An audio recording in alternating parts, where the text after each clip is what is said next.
Welcome back to another edition of the Stars and Stripes Cricket Podcast presented by DreamCricket. I'm your host, Peter Dolphin, and on this episode, we welcome Burt Cockley, former New South Wales fast bowler and a current member of the Dallas Mustangs squad in minor league cricket, the T20 franchise competition, which will start its second season on Saturday, June 25th, and it'll run through the last weekend in August, where the finals will be held once again in Morrisville, North Carolina. But Burt Cockley, not only is he a player for the Dallas Mustangs, formerly known as the Irving Mustangs in their inaugural season last year in minor league cricket, but Burt is somebody who's been heavily involved as a strength and conditioning coach for the USA national teams over the last several years. So he's got a very unique perspective. We've never had a strength and conditioning coach on the podcast before, and he has a lot of insights. But before we get to that, I want to first thank some new Patreons, some new Patriots, and an Eagle. Right at the top of the list of the new Patreon subscribers, Jason Gaddies. Jason, thank you so much for your support. Jason is an Eagle now, and you can become an Eagle too if you go to patreon.com and sign up for as little as $3 a month. You can become a Patriot, or you can give a little bit more and become an Eagle. You get different benefits with each level of support that you provide for the podcast. But Jason, I know, is an ardent supporter of the USA national team. He's always following along the USA broadcasts on Willow TV or ICC TV or wherever the matches are being shown around the world that USA is participating in. I know he's up there in Michigan following along the national team on a regular basis. So it's great to have Jason's support now for the podcast as well. Thank you so much, Jason, for becoming an Eagle. Also, I want to thank Daniel Beswick from the Emerging Cricket Podcast. Daniel, down under, does so many things for the associate cricket community, along with Tim Cutler and Nick Skinner, who do a tremendous job hosting that podcast. And if you haven't checked it out yet, by all means, I encourage you to do so. The Emerging Cricket Podcast, it's been going for a few years now. They cover not just things on the American cricket scene, but all around the associate cricket world. And Daniel Beswick does a hell of a lot to promote associate cricket. So, Bez, thanks for your support by becoming a Patriot on the podcast. And also, James Hayward. James, I believe, is based in Texas. I'm pretty sure he was at some of the matches that were played in Texas on the most recent ODI tour that USA had when Musa Cricket Stadium, who is also a sponsor of the podcast, became the 213th ODI cricket ground in the world. And it was great to see so many fans turn out to Musa Stadium to support USA and the other teams. There were a lot of Scotland fans there. There are a hell of a lot of Nepal fans. I'm sure nobody missed out on that. But you also had people fly out from the UAE to support the UAE tour as well, and I even saw one or two Oman jerseys in the crowd as well. So everybody had some sort of support in Texas, and I know James Hayward was one of those fans who came out to Musa Stadium and showed his support for USA, and I'm very grateful now, James, that you are a Patriot supporter of the podcast. And if you want to be like James Hayward, you want to be like Daniel Beswick, you want to be like Jason Gaddies, please go to Patreon, become a Patriot to support the Stars and Stripes Cricket Podcast. Again, for as little as $3 a month, go to www.patreon.com today. Everything that's contributed helps keep the podcast running on an episode-by-episode basis. And I also have to thank the sponsors for this podcast. They are so valuable, and we can't put this podcast on without their support. First, again, Musa Cricket Stadium,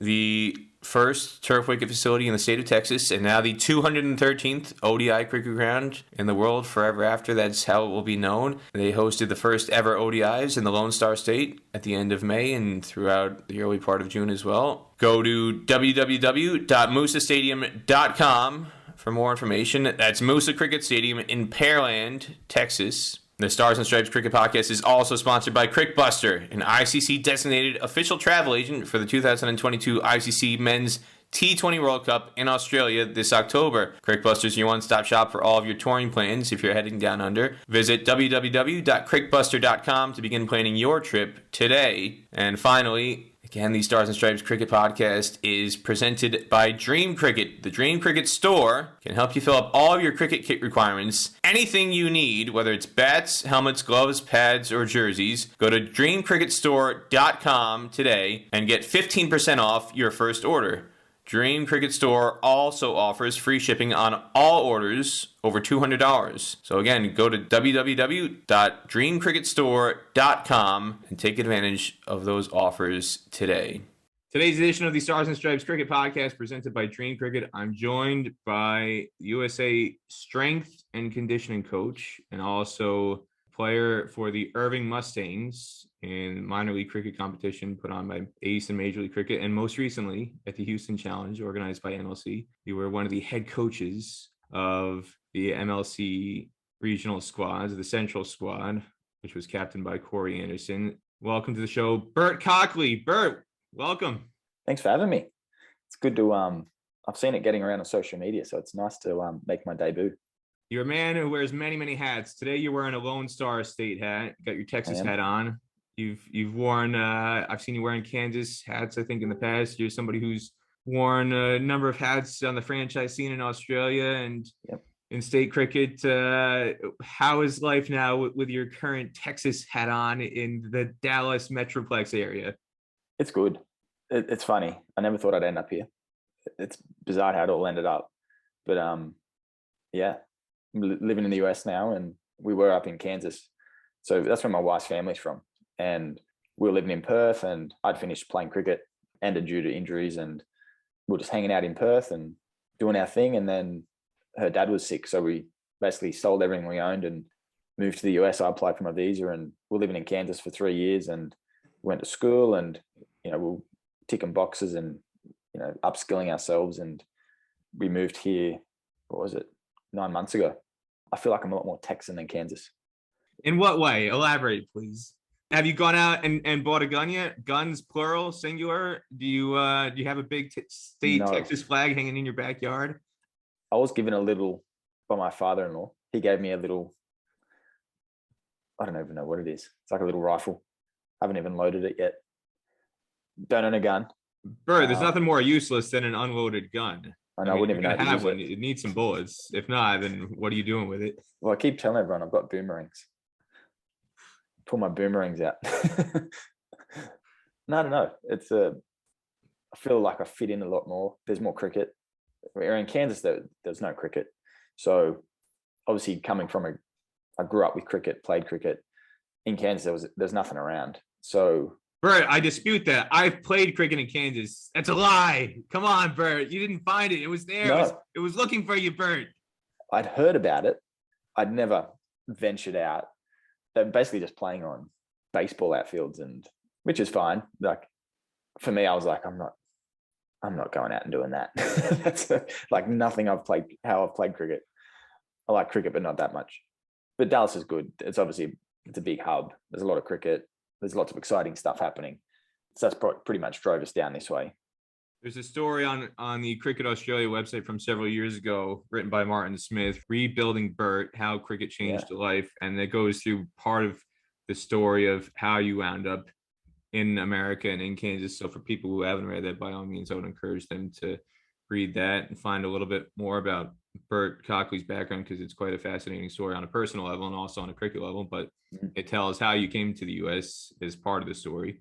And like you said, you wound up in Kansas. Your wife is from Kansas. And I think in part of the story, it talks about you met her at the IPL in India. She was an IPL cheerleader. And that's how you crossed paths. It was Champions League. Yeah, Champions League 2009. Met her on the last day. New South Wales, we made the final against Trinidad and Tobago. And I was walking the boundaries, running drinks. And she was on a podium. We noticed each other and didn't say anything. And then it was until the after party I went and said hi. And then that was it. The rest is history. And she came out to Australia for a holiday, and about 4 months later, and that was it.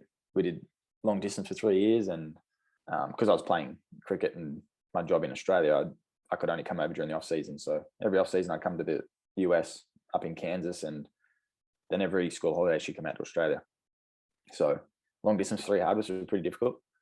And then once she graduated from KU, she moved out to Australia, and that was at the same time I'd moved from New South Wales to Western Australia. Now I've got a question. As somebody who's married to a KU graduate, and you went to KU for your postgraduate degree, you've got a degree in, what is it? Strength and conditioning, sports science? What's your sports science? Sports science degree. Sports science. And it's what is it? A master's, a PhD? Masters. Yeah. Masters. Masters from KU. Now answer me this. because it's been something that's confounded me as somebody who went to Creighton University, which is the neighboring state in Omaha, Nebraska. And there were some times we traveled to Kansas for various events, and there were enough kids from the state of Kansas who attended Creighton. Nobody could ever answer this for me. It's called the University of Kansas, but the nickname is KU. I know. What's up with that? I know. I always say Kansas University, and which is wrong. University. I know. It's the other way. I always get it wrong as well. So if I'm writing something, I went to Kansas University, not the University of Kansas. I don't know. The mystery continues. You never found out during your time there. And I'm going to keep getting it wrong as well. I'll keep getting it wrong.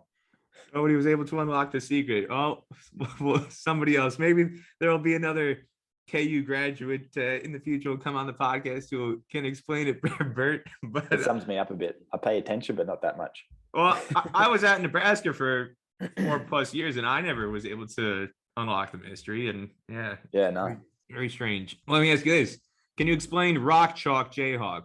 What is the origin of that? As somebody who worked in the athletic department, I hope you know a little bit about the Rock Chalk. No, but chance of it. You actually got me there. I've never actually thought about that. It must have something to do with the rock. It's like the whatever is the. I might have to get my wife in here. I'm making stuff up. I have no for people who don't know, the cricket folk who aren't familiar, Rock Chalk Jayhawk is the chant. Yeah, that goes on at Kansas athletic events. It's very been there forever. Been going on forever. I can't really call it a chant. It's more of like a slow, like Rock Chalk. Have you been to a basketball game? I have not. I mean, I've seen plenty of games on TV. Unbelievable. I've been to the State of Origin in Australia at the Sydney Olympic Stadium when they just freshly built it after the 2000 Olympics. So before the Olympics had actually been held, the stadium was built. And leading into the Olympics, they played a State of Origin game there, and it was unbelievable. Full house, State of Origin, New South Wales, West Queensland.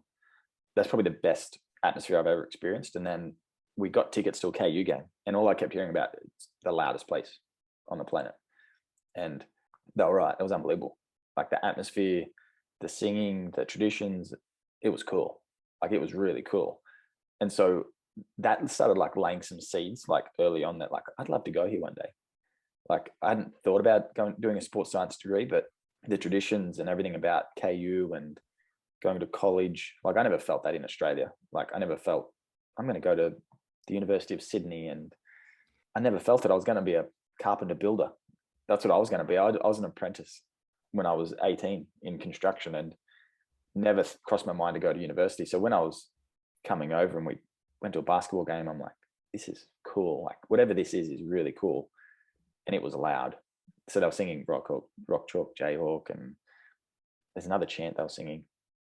I didn't know it, but I was trying my best to keep up with everyone. But I think it is one of the loudest place, isn't it?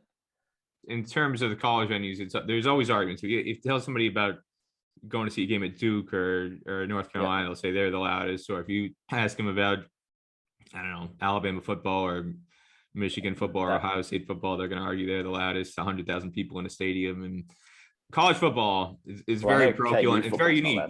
KU football is not loud. Yes, KU football is not loud because nobody goes to the game. It's 100 people that go there for a good reason. Yeah, 100 people because they're one of the worst football programs in college football history. They had a very brief stretch before you got there, Burt, where Mark Mangino was the head coach, and I think they got as high as number 3 in the country one year. Yeah. This is back in, I think, the early 2000s. Went to a BCS bowl game. I think that was when Tyrod Taylor was their quarterback. And I think Tyrod Taylor also played on the basketball team. But Tyrod Taylor's been a sometime starter in the NFL. He's been bouncing around with a bunch of teams. He was with the Bills and the Chargers. And I think he's down near you. You're in your neck of the woods, sort of, a few hours away in Houston Texans. Okay. And it was when he was there that they had this very brief but magical run in college football. But before and after, they've done absolutely nothing. Yeah, I remember I was so excited. I was an intern.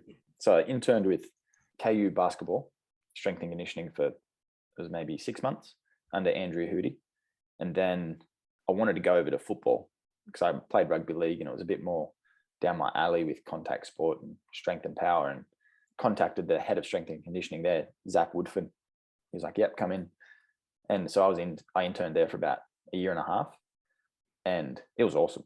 Nothing like I've experienced in sport. Like in Australia, you don't have 100 squad members and rotating groups of 40 people in the gym at 6 a.m. with music turned up full ball, just blowing your eardrums out. It's unique. College football, strength and conditioning, very unique. Like I'd never run a program that way, like with my guys. But it's very college football, very unique, very niche. It was a great experience to get to know everyone, how things happen, game days, the whole traditions. Got to walk down KU from the big bell tower down through the crowd onto the field. So it was really cool. It's a great experience.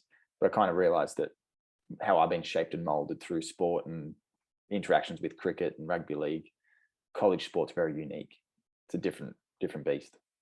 A few questions I want to ask about this. One, yeah, I got an appreciation for how unique college football is in America when I spent a semester abroad in Australia. So I went to Macquarie University for a semester in 2005, which is where I wound up discovering cricket. And that was during the 2005 Ashes. So it was kind of a fortunate time for me to go down there and learn cricket. But when I was at Macquarie doing a semester there as a journalism student, one of the first things I did when I got there, I went to the campus bookstore and bought a Macquarie Uni hooded jumper. Hey, I want to show my school pride and like, this is what we do in America. And I think I was one of a handful of kids on the Macquarie campus who had a Macquarie t-shirt, because I learned pretty quickly, like, you're seen as a dork if you're wearing that on campus. It's like, what kind of loser? It's like going to a rock concert where, you know, you're wearing an AC/DC shirt to an AC/DC concert. You don't do that. It's not the etiquette. And, you know, it's a funny culture. Like I've had many conversations about this as Australians. We're two very different cultures, and in America, it's encouraged to do your own thing, be the tall poppy, self-promote. It's like encouraged. In Australia, it's don't do that. You're not bigger than the crowd. Like, get back down here. If anyone starts acting like they're getting too big for their boots, like in the sport, it'd be like, stop it, cut it out. I remember like early on, like I came through a funny transition because social media started to come out as I was like my first year in like professional cricket. And we it's like no one knew how to use Instagram yet. And it was a thing like no public displays, you know, of emotions. Don't be putting up a picture with your girlfriends. No like self-promotion of yourself. And like, so everyone would be like bringing you down. So you couldn't put up a picture of your scorecard, which everyone does in the US. No photos or videos of yourself doing weightlifting sessions in the gym. Nope. You'd get shredded. The boys would be into you. So there was this fine line of like what was accepted. But it's a funny culture, Australia. Like no one wore, like at KU, I went to ECU, Edith Cowan University. No one's walking around with big ECU blazers and proud of you know, ECU. But coming to KU, you're like, you want to wear a KU hat, you want to wear KU merchandise. But again, part of that is also a function of the fact that college sports itself is very unique to America. You don't have like NCAA equivalent football. It's just club sport for you know, whether it's rugby league, AFL, cricket on an Australian university. They don't have that. You don't have an equivalent of a USC playing a North Carolina international tournament or anything like that. And that's not the feeder system, obviously, to feed into professional sports leagues there. It's it's not just Australia. It's like every other country's like that. The UK doesn't have that. Europe doesn't have that. It doesn't happen in South America or Africa or anywhere else. So I didn't really appreciate that until I left America for that semester. And then I was like, wow, like it took me a while to adjust to it, the whole system here. And because obviously I came through the sporting system in Australia, so it's club based. Like I played some sport for my school, but it wasn't like that's my thing and the school demanded you have to play afternoon sport for the school. That wasn't the case. I always played club sport outside of school, which everyone does in Australia. And then that way, that's the path to get into professional cricket or rugby league. But here, seeing how it's school, they want to get a scholarship into college, and then they'll play college, and then they'll get in the draft to make the big leagues. And it was funny when I was at KU, all the guys thought they were making the big leagues. So I'd be there making their smoothies, making $0 an hour at whatever 6 a.m. for these guys. And it's funny, like they'd be like, what are you doing here? You know, and you're like, I'm doing an internship. I'm trying to get better. I'm trying to improve myself. And they're like, not doing this stuff. I'm going to make the big leagues and make the big bucks. It's like, but what if that doesn't happen? You know, what if that doesn't happen? And for me, it was the system I've come out of. Like, I experienced like losing a contract, and it's a hard industry. So that's why I went and did my sports science degree. But for these guys, they're like making the big leagues. I'm going to make the NFL. I'm going to make millions. And so, because I was a bit older than the other interns, and I've experienced professional sport, I was like, but what if it doesn't?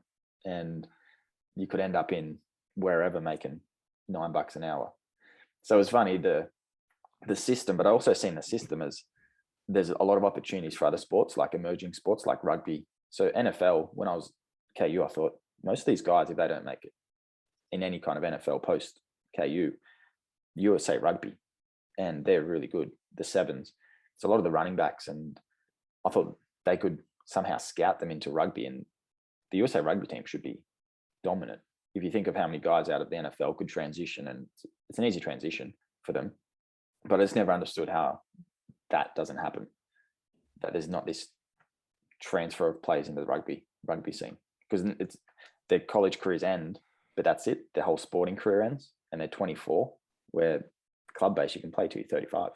I've thought about this a lot as well, and there's some parallels to cricket in a sense too, where in terms of trying to recruit athletes from other sports, everybody else says, oh, there's good people from baseball, but I feel like it can go way beyond baseball. I feel like tennis in particular, could be golf, could be ice hockey. There's so many other sports where the skills and the technical aspects transition to cricket that are not limited to baseball specifically. But there's this like fine line where somebody from another sport, they can't be too good because then they are going to be professional in that sport, but then they can't be too bad, because then if they're too bad, then they're just not interested altogether. And they've, like you said, they give up and they go into a professional life in some other capacity. Yeah. And so it's like, where do you find that thin layer of guys who are good and still fit, conditioned, and open to making a transition? Yeah. And motivated. That's another thing. Yeah. And a sport that has done this really well is Aussie Rules. I'm assuming you're aware, Aussie Rules, they do the scouting combine. Well, they'll recruit fringe level basketball players and guys from other sports who they're not going to go to the NBA, and they might not even go play professionally in Europe or Australia or somewhere else, but they've got the physical traits where there might be 6'7", 6'8", 6'9". They might have been a bench player who was a good rebounder, but not a good shooter, or a good shot blocker or something else. They've got the agility, they've got the body frame. They just never played Aussie Rules before. And there's the example of Mason Cox, who a couple years ago was recruited again and played for Oklahoma State basketball, was a bench player. I think he averaged like 4 points a game, very limited time off the bench. But the Aussie Rules football scouts said, hey, this guy's 6'10". Yeah. We don't have 6'10" players growing on trees in Australia. This guy's 6'10", but he's not good enough to play in the NBA. But he was good enough at some point to get recruited to get a scholarship to play college basketball, which itself is pretty good. Yeah. And let's see if we can introduce him to the aspects of Aussie Rules. And Mason Cox, within a couple of years, got a full-fledged contract with, I believe it was Collingwood, and played, and I think was in the starting lineup for a grand final. And his story has gone viral when it happened, and he was fast-tracked to citizenship. He's an Aussie citizen, dual citizen now, and he's determined to stay in Australia for good because he's fully embraced Aussie Rules football, and similarly, likewise, they've embraced him. And it's not this crazy American who, he's never touched a Sharon in his life, and what the hell is he going to know about Aussie Rules football? They're open-minded enough that they want to scout the athletic talent that exists somewhere. And if a guy's athletic enough, it doesn't matter if he's never seen a red Sharon in his life and doesn't know the scoring rules or anything else about Aussie Rules. So we'll teach him. And hey, if we keep it simple, all we tell this guy, when the ball goes up in the air, you jump as high as you can and catch it. Make a mark. What's the phrasing? Make a mark, collect a mark. What is it? No, it's just a mark, I think. It's just a mark. Okay. It's a mark, yeah. Right there, mark, catch. And then just run, get yourself in position down the field. And, it's in the rebounding aspect of basketball. You can see it. I don't understand, obviously, a lot about Aussie Rules football, but just the body positioning, the ability to like box out like you would to rebound, where you just use your body frame to shield the guy when you're trying to go up for a mark, so he can't get past you or outmaneuver you. And you can understand why they would recruit somebody in that way. 6'10" and taller than everyone. Yeah, and just the weight, but he's 6'10" with agility and 6'10" with jumping ability. He's not a 6'10", oaf. He's not 6'10" overweight. He's 6'10" with a lanky enough frame where you can jump and hopefully theoretically not have the orthopedic issues with knees and ankles. And he did it at a young enough age, 22, 23, 24, where he doesn't have the wear and tear. And I would hope, like you said, that rugby can recruit some of these guys from the NFL at that similar age where they don't have that wear and tear. And to a lesser extent, they have tried to do this with some of the guys. Carlin Isles was like this big social media phenom a couple years ago because he was, I don't know if he played Division II or Division III football, or he was lower tier college football player, but he was super fast and he ran track too. And I've seen that guy. Yeah. And they just flicking the ball in rugby sevens and he'd be shooting up the sideline, making tries left and right. And Perry Baker too. Perry Baker, I think is got a similar background. Perry Baker's, I think he's been World Rugby Sevens Player of the Year at least once, maybe twice, where I think he had a college football background of some kind before transitioning to rugby. So they have done it with a little bit of limited success, but there's scope for more. And I would hope at some point the cricket administrators in the US can do it with some athletes. And like I said, it doesn't have to be limited to baseball, softball. There's, Erica Rendler, you've dealt with the US women's team. Her primary sport was field hockey. She was not a softball player. She did play softball, but that wasn't her primary sport. Her primary sport collegiately was field hockey. And you see the likes of Jonty Rhodes being a field hockey player. And I think Brendan McCullum may have played some field hockey as well. And you see this type of shots that they played, some of it comes from field hockey. And Geetika Kadali was a tennis player for I don't know how many years before she latched on to cricket. So you can see in the athletic skills that some of these girls had developed who are up and coming, the teenagers in particular. One of the things that stood out to me, Bert, I'm going on a rant here, but in Mexico, you were there in Mexico, the teenagers who were all the American born and raised teenage girls in the warm-ups one day, they were throwing your KU football. They were throwing the American football better than I've seen the men's players on the men's national team throw a football. So you see the athletic skills that are developed in the kids who are growing up, going to the high school system and being part of the athletic facilities and the athletic environment in America. And the women's team is proof that you recruit young athletes and you get them into cricket and they choose cricket over other sports, but they've been exposed to and played other sports. You've got a gold mine of athletic talent in this country that you can seize on. Well, this is what I love about the US. We'd always bag out the US in Australia, but it's a really good system for development. So going through high school or junior college, there is a strength and conditioning like pathway, and they play all these sports. So and this is the fundamental rule with any kind of development. The best athletes are the ones who played multiple sports. So there's this transference of, they could have been a javelin thrower and then they go, I'm going to start learning fast bowling. They've got really good mechanics, and then they just got to learn to bowl more balls and hit the spot on the wicket, or whatever sports. There's transference into.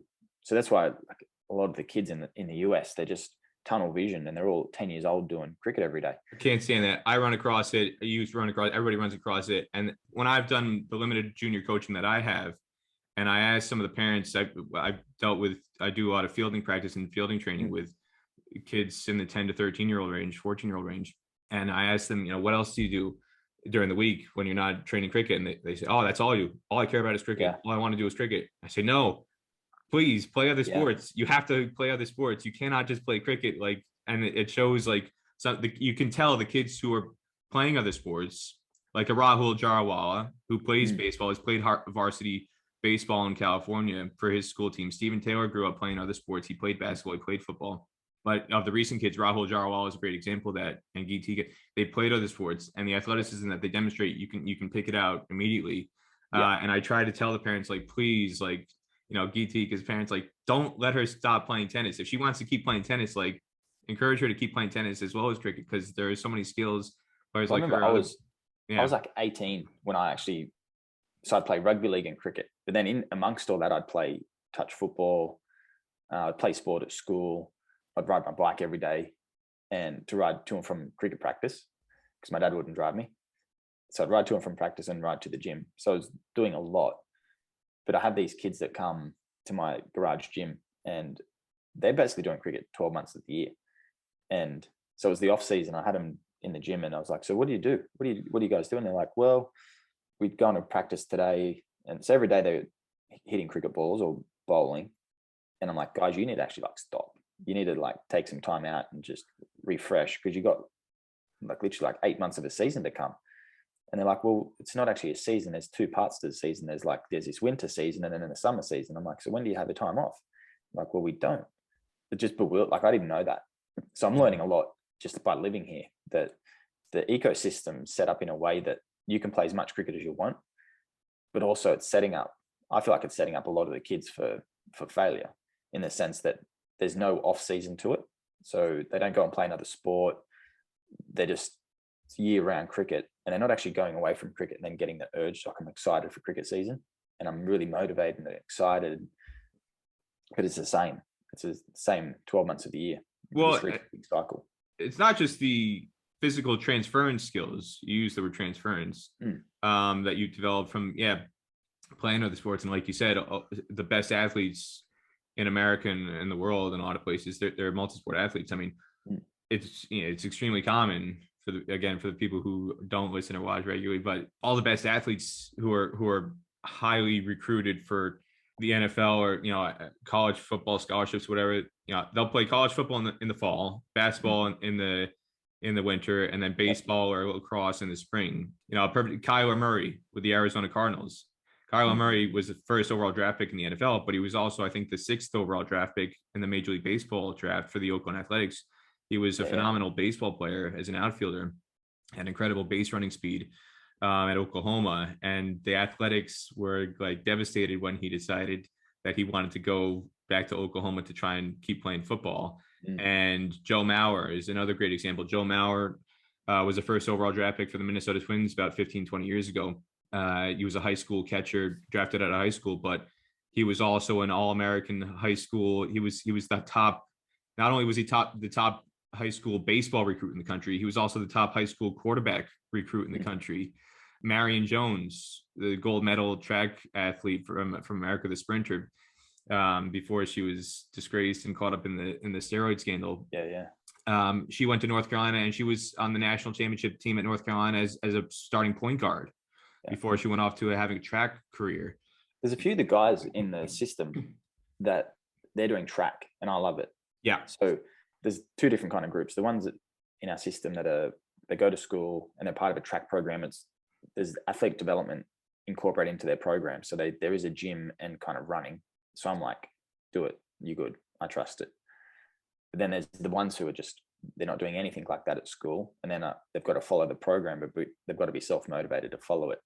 So we're quite fortunate. The ones who are doing really well in all of our testing, they're the ones who are doing like track and field, or they're caught up in some kind of sport at high school, and they're by a product of the system, they're naturally developing all their athletic qualities just by participating in their sport. So if we had most of our players like do a track and field program at high school, we're good. We're ticking the boxes of like speed, conditioning, power. If they're not doing that, then it's like we need them to be really motivated to get to the gym, to get to a field and run.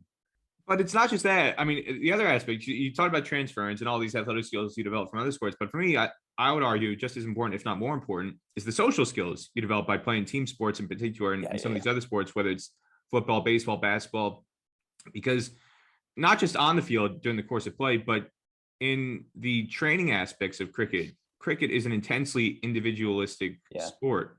Whether you're bowling or batting, somebody who's in the net's batting for 2, 3, 4, 5, 6 hours, they're just batting alone. There's no interaction with a teammate when you're batting. Funny you say that. Yeah. I've said this a lot, that I've been more shaped and molded by playing rugby league than I have with cricket. So cricket, it's a funny sport. It's all about you. Here's the ball, Burt, run in and bowl as quick as you can. And then I create the tone. So I've always felt my, personality as a bowler was shaped by rugby league, aggressive contact. Your mates are always around you. I'm only as good as the person next to me. And if he can't tackle next to me, then, so it's I was like a bit like a bunch of like warriors kind of thing. And we're all in it together and fighting. And I love that mindset. And in cricket, I tried to do the same thing when I was bowling. Like I wanted to set the tone for my teammates. And if something happened with my teammate, I'd try and set the tone with the ball or be aggressive. And that only came from playing rugby league. But if I had no other experience in other sport, I'd be shaped by cricket. And unless you've got a good bunch of senior players shaping and molding you who are mentors, setting the tone, it can be really bad. Like I've played a couple of games here in Dallas, and it's the worst cricket. Like it's just horrible cricket. There's no standards. And so as a youth kid, when I was coming up in Australia, it was, you don't step out of line. There was this culture in place of standards and behavior. And here it's very much a culture of like, I just turn up and play cricket and I leave. There's nothing about a club. I'm a part of a club that's bigger than myself. And I'm just a part of this train at the moment. I'm about to step off, but we're keeping this train moving forward and the legacy of it. Like I felt that when I played cricket in Australia. Here it's like, I go to cricket on a Saturday and leave.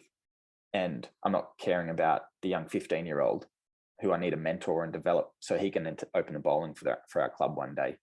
So there's a lot of things that are missing from, which kind of sucks whenever I have these conversations, because I'm shaped and molded by my experiences in Australia. But then everyone who's only ever played cricket in America, they don't know any different. So they're like, well, this is cricket. And it's like, well, it's not. And it's very different to how I've experienced cricket and played cricket and how I was shaped and molded. And I wish a lot of the kids here would experience a summer in England and Australia, what a club system looks like. I'll go on a bit of a tangent here. I actually wish there was a grading system where players every weekend were actually getting graded on their skills. And if you're not up to par, you go back to second grade. And if you're not good enough for second grade, you go down to third grade. And so you're constantly being assessed and judged. So then by the time you actually get into the national team, you're used to that process week in, week out. You got to go to club practice twice a week. You got to be a good person. You just can't be a poor person and play cricket every weekend. And there's no consequences for that. Like in Australia, if you're a poor person and you're not coming to training, you're not playing cricket. You say poor person. I think the more accurate term in Australia is if you're a shit bloke. Shit bloke. That is part of one of the things on no shit bloke rules. Like you're not going to fit in. So it's a funny, like it hurts. Like, so that's how I've been shaped and molded, whether that's a good or bad thing. But I've got to like adjust my thinking at times as well in the US, just because it's not the same. There's not a Dallas Premier League Cricket Association. There's two leagues and they compete against each other. And then then if I don't like those two leagues, I'll go start my own league. Yep. So it's very political, but how do you fix it? I don't know. But because I'm a strength and conditioning coach and all I care about is development. How do we develop young kids to be elite level cricketers through this system? So we've still got a ways to go. A lot of the things you talked about, winning habits, developing winning personality, and again, it's not limited to just how you bat a ball, but you brought it up, being a good person and having positive contributions to make just socially or just beyond your batting and bowling skills, which is something that's overlooked. And I do want to go back to the Kansas point one more time to get some insight onto this. Kansas, for people who are not aware, just won the national championship in basketball, beat North Carolina in the final. And you said you worked with the Kansas basketball team for a 6-month stretch. You named the strength and conditioning coach you worked under, but getting a chance to be around Bill Self, the head coach who's been there for, 20 or so years and has now won 2 national championships. So he's got a Hall of Fame resume. He's created this incredible legacy at a school which itself has this long-lasting legacy of college basketball tradition. What are the things that you observed from Bill Self or soaked up from Bill Self that you applied to your own methods, if any, that you saw as part of the reason why he has been such a successful coach, whether that's basketball or any other sport? Well, I think it's the support stuff they have in place. So Andrew Hoody's been there for about 15 years. So that they worked together for 15 seasons. So she was a big cog in his overarching, what he was trying to establish within the team. And then she was like an extension of that. So in the gym, there were certain things, like they were very respectful. They'd always be like, I never got said coach in Australia. Like they'd be like, thanks coach. I'm like, you can call me Burt. Like that terminology to me was really strange. So they were very respectable. they called you coach. The players always called you coach at Kansas, and you weren't used to that in Australia. Yeah, it was never a term I'd heard. I'd never even called my own coaches in professional cricket for 8 years, said coach. Like Justin Langer was my coach, and I'd say, "G'day, mate," every day. Hey, mate. I'd never be like, "Hey, coach." And it was that separation. We're a bit more relaxed as a culture, but he was in charge, and we knew that. Where I think the system here is very much, there's this separation and the terms are used. So coach, they're all good humans. They're good people. When they were in to work out, they worked out, they got it done.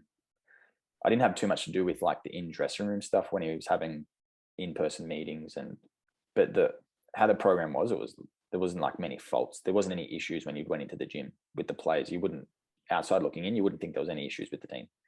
There's no infighting. There's no one disgruntled. They'd get in the gym, they'd work out. They were all teammates. They would pat each other on the back and they would support each other, and then boom, they go to the next thing. So it was really cool. Where cricket's a very different sport, like in S&C. So guys can come and go, different personalities, very unique. But I didn't get to see a whole lot in his, like how he set things up with meetings. And I was more around Andrea, who was in the gym. There was no complaining, no swearing.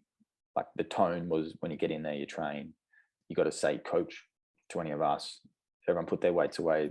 The gym was left immaculate once they left, and they had to clean it up. So just those little things that you're building up a culture, then transfers into whatever they do on the court. But he's still amazing. Like what he's been able to do at KU. And it's funny because I hated Lawrence, Kansas. It was boring, right? So why is it that Lawrence, Kansas has this amazing basketball program? People aren't going there to live in Lawrence, Kansas, are they? They're not going there to hang out on Mass Street. The basketball program itself is amazing at developing talent. So if you want to make the NBA, there's a couple of schools you're going to go to, and like KU's pretty high up on that list, right? So yeah, what they've got going there and in developing players and for the NBA is top shelf.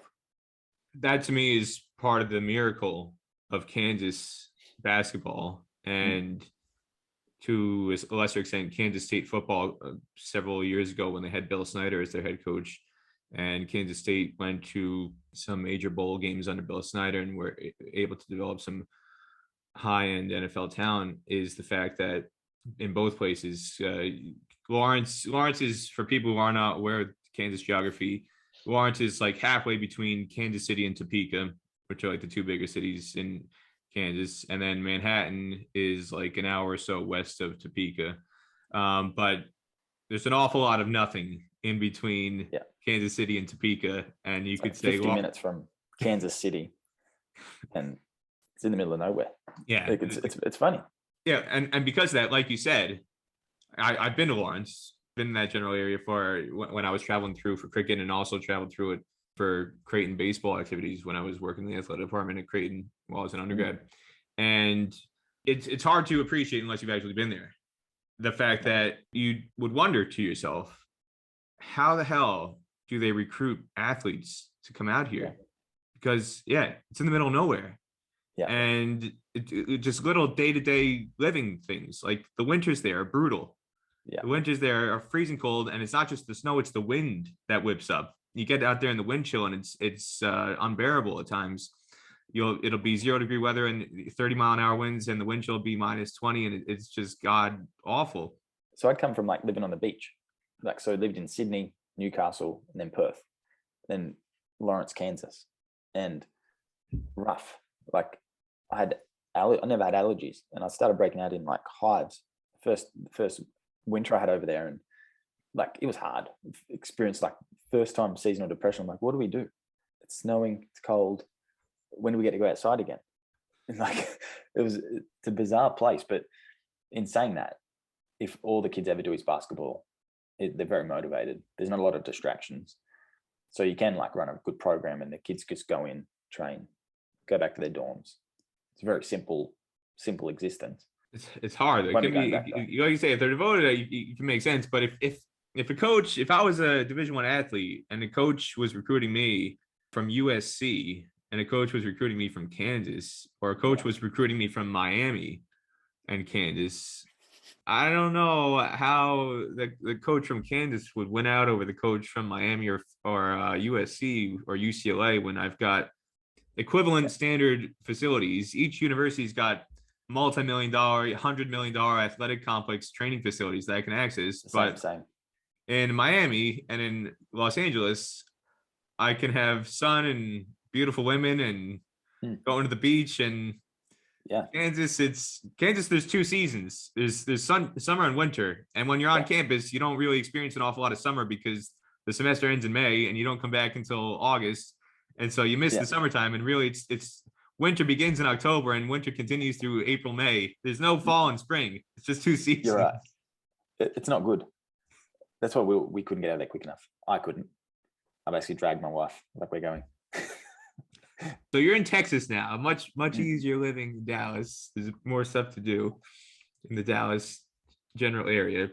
You've been involved in minor league cricket, major league cricket, and I want to focus more on the cricket journey now. So going back to Australia, before we get to what led you to Texas and what you're doing now, USA Cricket and minor and major league cricket as a strength and conditioning coach.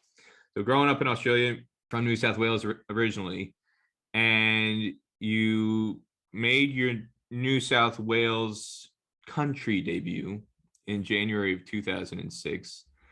You then got into you made your Pura Cup. Pura Cup is what it was called then, instead of Sheffield Shield. Pura Milk was the sponsor. That was in 2008. But you're from Newcastle, which from memory is about 3 hours north of Sydney.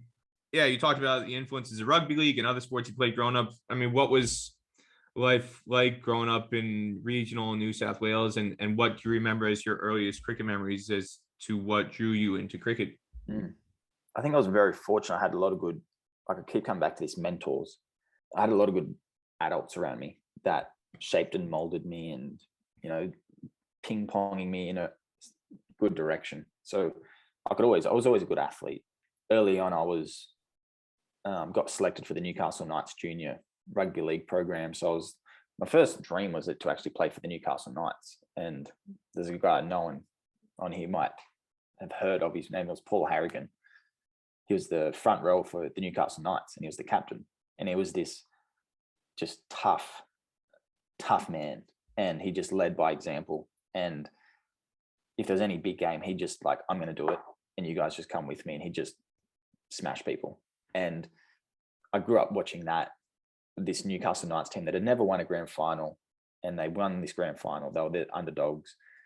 This blue collar town, everyone worked in the coal mines, on the railway, just the blue collar, community, and all this talent had come from Newcastle, and we ended up winning the grand final. And so a lot of that shaped and molded me, like you're an underdog kind of thing, your toughness and mates. And so coming through rugby league, it was the same. I was always playing with men. I was always like the young kid in the team. So I learned my place in the team pretty early, but they were good men. They were really good people. And they taught me, what my job was as a bowler, leading from the front, being a good human being, and just all those simple things that you shouldn't really be talking about, but they drilled it into me. And I was also lucky I had Gary Gilmore. He played at the same club I played for in Newcastle, and I played with his son. So he was around, and I'd always work with him at club practice. So I was really fortunate. A lot of the guys at Newcastle training, the rep practice that we'd have, were all, they were in their 30s at that point in experience. So I was fortunate to have a lot of good people around, and played Newcastle, New South Wales country.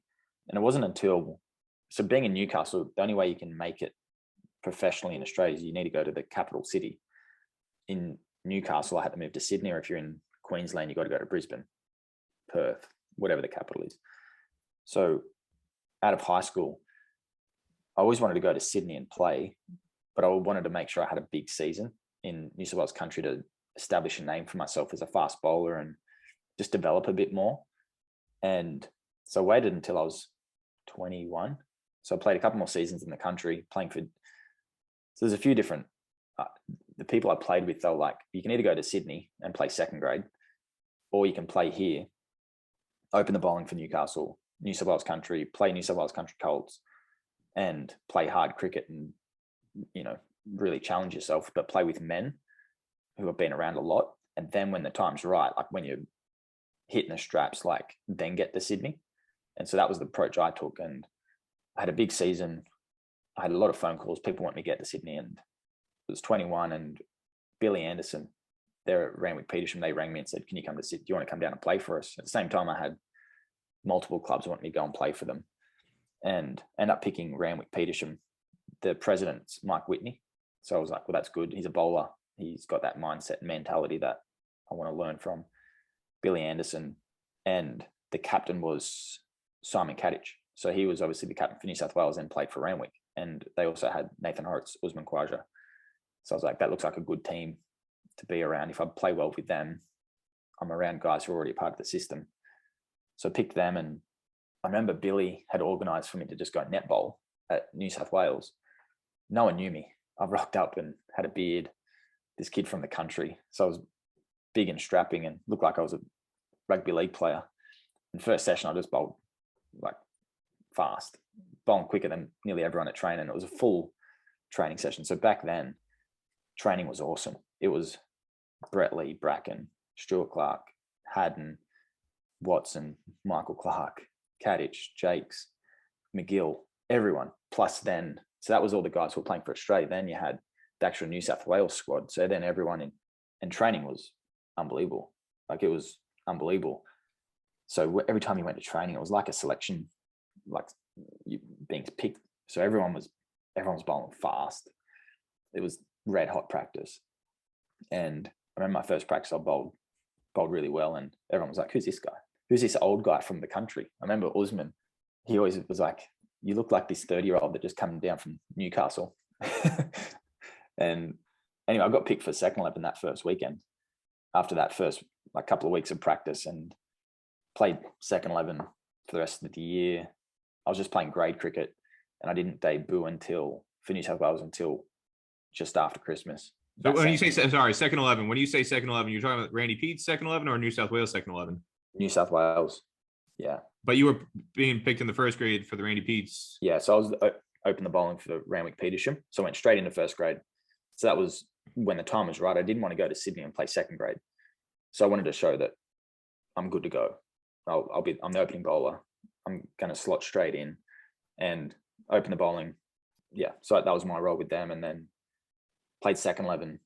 Every second 11 game got picked in. And then Simon Kadich was that captain. And the thought was, because I was a little bit chubby. I wasn't fit. I was just explosive and I could bowl quick. They needed me to get fitter. And so they basically they ran me hard, got me fit, got more games under my belt. And then after Christmas, when I was more fitter, I was ready to play Sheffield Shield cricket. And so that was a good thing. There was this pathway for me that they were like, "No, you're going to play, but we need you to get fit first and kind of earn it." So after Christmas, I played and it was awesome. It was pretty good. What was that? 2007, 8, I think. Your Pura Cup debut was February 2008 against Tasmania. That was in Hobart. Freezing cold. Another place where it's freezing cold. Freezing cold. And in that game, your first wicket, Travis Burt.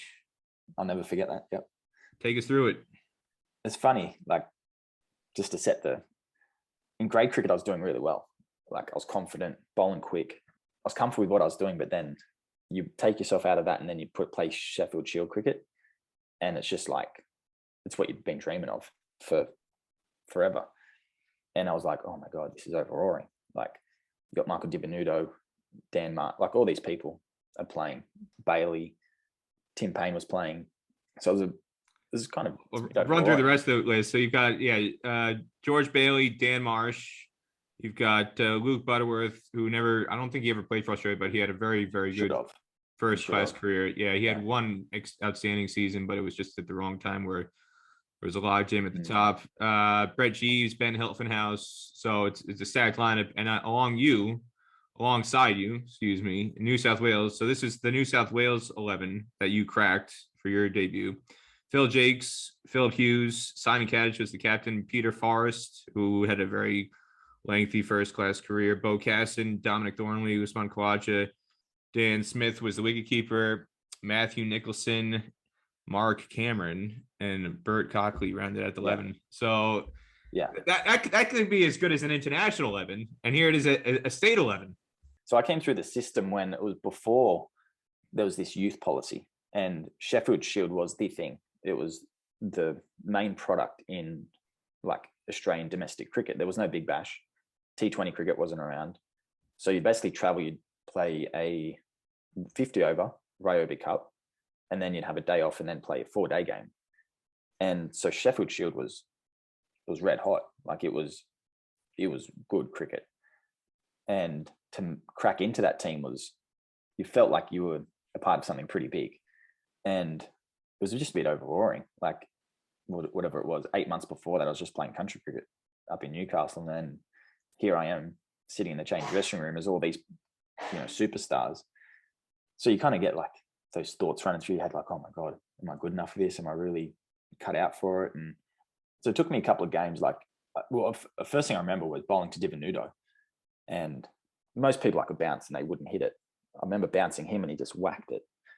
And I'm like, oh my God. Oh, that wasn't even that short. And he's pulled me through mid-wicket. And I got hit a couple, and it's just trying to feel comfortable in that environment.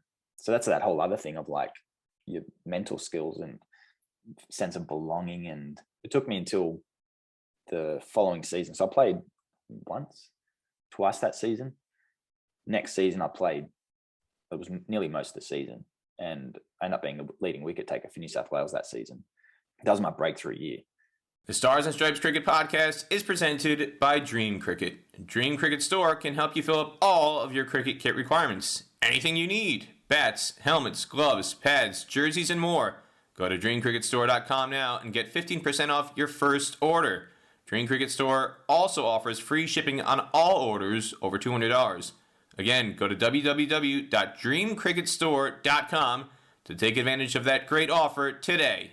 This episode of the Stars and Stripes Cricket Podcast, presented by Dream Cricket, is also sponsored by Musa Cricket Stadium, the first turf wicket facility in the state of Texas, and now the first ODI-accredited venue in the Lone Star State, located at 5515 McKeever Road, County Road 100 in Pearland, 5 miles off the Bailey Road exit from State Route 288, a half hour south of downtown Houston. Musa Cricket Stadium includes fully enclosed locker rooms and change rooms, plus shower facilities after a day's play, as well as outdoor nets for all your training needs. Musa also has 2 nursery grounds on the north side of the stadium boundary available for use. For more information, visit www.musastadium.com. That's MOOSA Stadium.com. Musa Cricket Stadium in Pearland, Texas.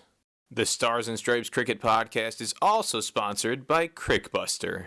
Based in Florida, Crickbuster is an ICC-designated official travel agent for the 2022 ICC Men's T20 World Cup in Australia. If you're a cricket fan living in the USA and you need match tickets, flights, hotels, stadium tours, or want to organize other sightseeing activities down under this October, Crickbuster is a one-stop shop for all of your touring needs. Visit www.crickbuster.com to begin planning your trip today. And now, back to the episode. Take us through the Travis Burt wicket, your first week in the Sheffield Shield. Walk us through that. Yeah, I think it was just because I hadn't gotten a wicket yet, obviously. And I was just trying to I'm always searching for wickets, always being super aggressive. And Kaddish was just like, just chill out and just hit the top of off. Just chill out and bang enough balls in the same spot. Things will happen. And so I had to learn that pretty quickly. I just tried to bash back of a length. And he ended up, I was slightly reversing. It just went away from him and edged it through. So it was good. It was good to get off the mark. Yeah, it was nice. But then a year later, you say it was that next season when you played a full season in 2008, 2009 Sheffield Shield. And as you said, you were the leading wicket taker for New South Wales, 27 wickets at an average of 22. You were in the top 10, 10th in the wicket column, right along, tied for 10th with Dan Christian, ahead of Ben Hilfenhaus. And top of the list that year was Brett Dorey from Western Australia, 42 wickets at an average of 24. But some of the other guys in the top 10, Dirk Nannis with Victoria, Steve McGoffin, Brett Jeeves, James Hopes, Clint Mackay. I think I only played 7 games that year. You only played 7 games. Yeah. Ryan Harris, Luke Butterworth again. So you're up there in some pretty esteemed company. And I've got a question alongside this. So solicited questions from the Patreon subscribers. For anybody who's not yet a Patreon subscriber to the Stars and Stripes Cricket Podcast, I encourage you to do so. And one of the features is you get to submit questions. So PJ Goodhalls, who you got a chance to meet in Texas during the MLC Challenge. So PJ loved getting a chance to interact with you, Burt. He spent a significant amount of time talking with you, and he didn't ask all his questions. He's got a few more he wanted to send across. Yeah. So he says, this is the first one.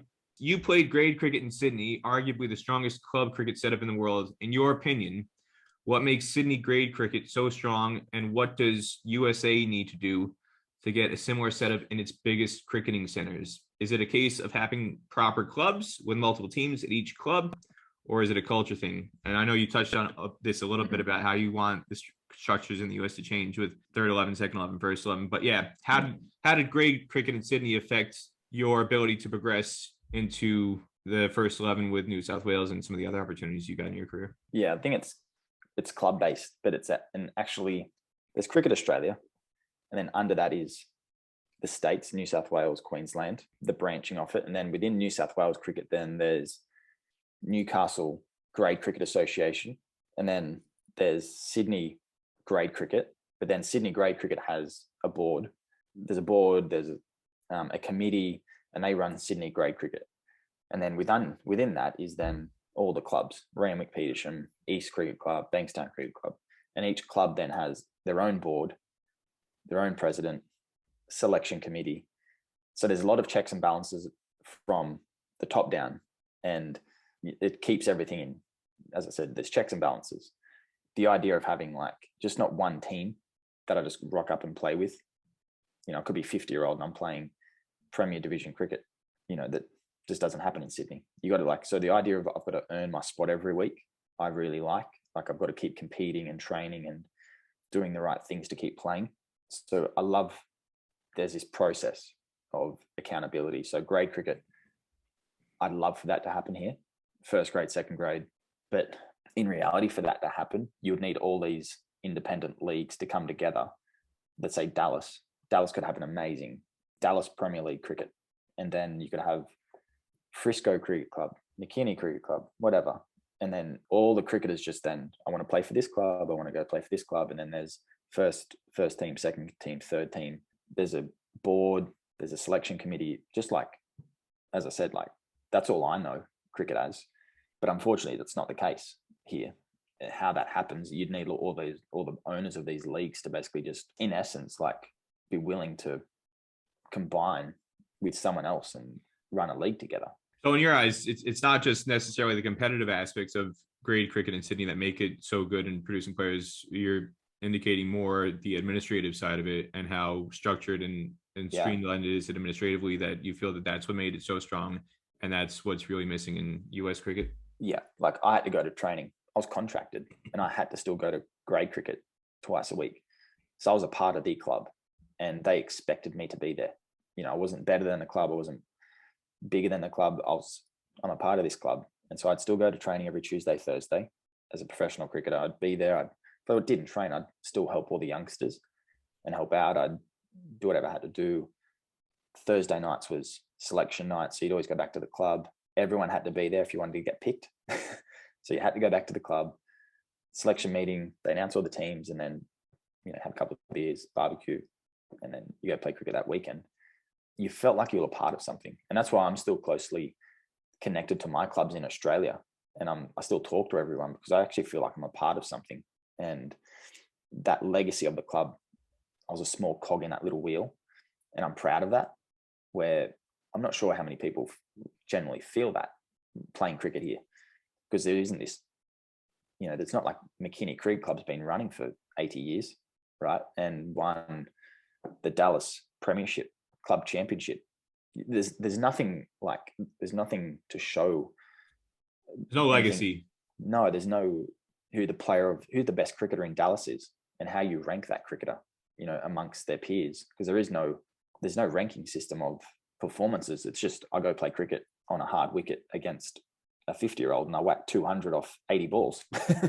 Well, again, and it's not just, it's, it all funnels into each other. If the clubs do that individually, they recognize their own club members like that at the end of a season, and they've got their own club function ceremony where they recognize the club player of the year.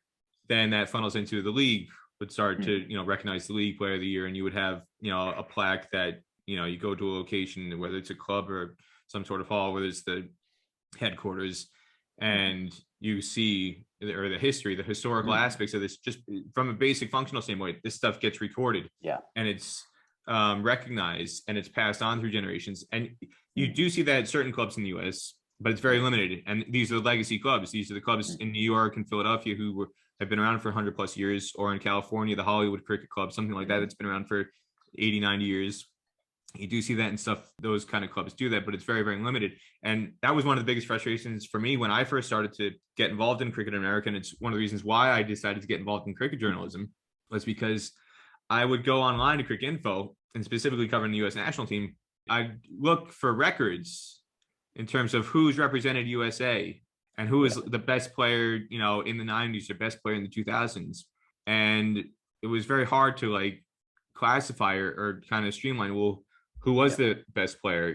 Who is this guy who scored 197, SS Ned Carney, Social Ned Carney? He scored 197 against Suriname in Florida in 2008. Who the hell is he? And what is the context of that? Is that the highest ever score? Yes, I found out later. But where does that place in U.S. cricket history? And basic information like that I take for granted. You go to the KU athletic department, you can see where Ochai Agbaji this season, where his season ranks in the annals of Kansas basketball history. How many All-Americans, if he was an All-American this year, first team All-American, how many other All-Americans there have been in Kansas basketball history? And where does this national championship team for Kansas rank alongside the team back in 2008? And, with Mario Chalmers and, other players, Paul Pierce and Danny Manning in the 80s when he won a national championship.